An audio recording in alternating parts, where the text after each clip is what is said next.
कारण केल्यानं होतं आहे, आधी केल्याची पाहिजे नाही का? आपण केलं ना तरच काहीतरी होतं ना. आणि आता जर का तुम्हाला एखादी गोष्ट येत नसेल ना, तर आपण मोबाईलवरून ते शिका तुम्ही. आता बऱ्याचशा आहेत, एखादा क्लास करू शकता तुम्ही. तुम्हाला जर वाटते ना, की हे मला परफेक्टली येत नाही, तर तुम्ही एक छोटासा क्लास सुद्धा करू शकता. 500-1000 रुपयाचे कुठलेही क्लास आता तुम्हाला अवेलेबल होऊ शकतात.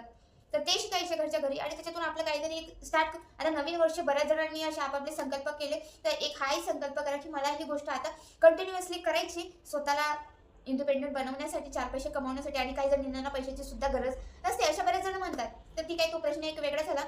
परंतु ना मला असं वाटतं, की स्वतःच्या कष्टातून जी स्त्री पैसे कमवते ना, त्या स्त्रीला, त्या पैशाला एक वेगळीच व्हॅल्यू असते.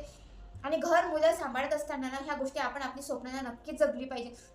कारण की मग आपल्या मुलांसमोरही आपण आपली एक आयडेंटिटी प्रेझेंट करू शकतो. आता माझी एक मैत्रीण आहे, तिचा मुलगा अभ्यास करत नाही. तर ती तिच्या मुलाला सांगत होती, की "अभ्यास कर, अभ्यास केला तर तू चांगला ऑफिसर होशील, तुला चांगला जॉब लागेल, तू चांगला मोठा होशील."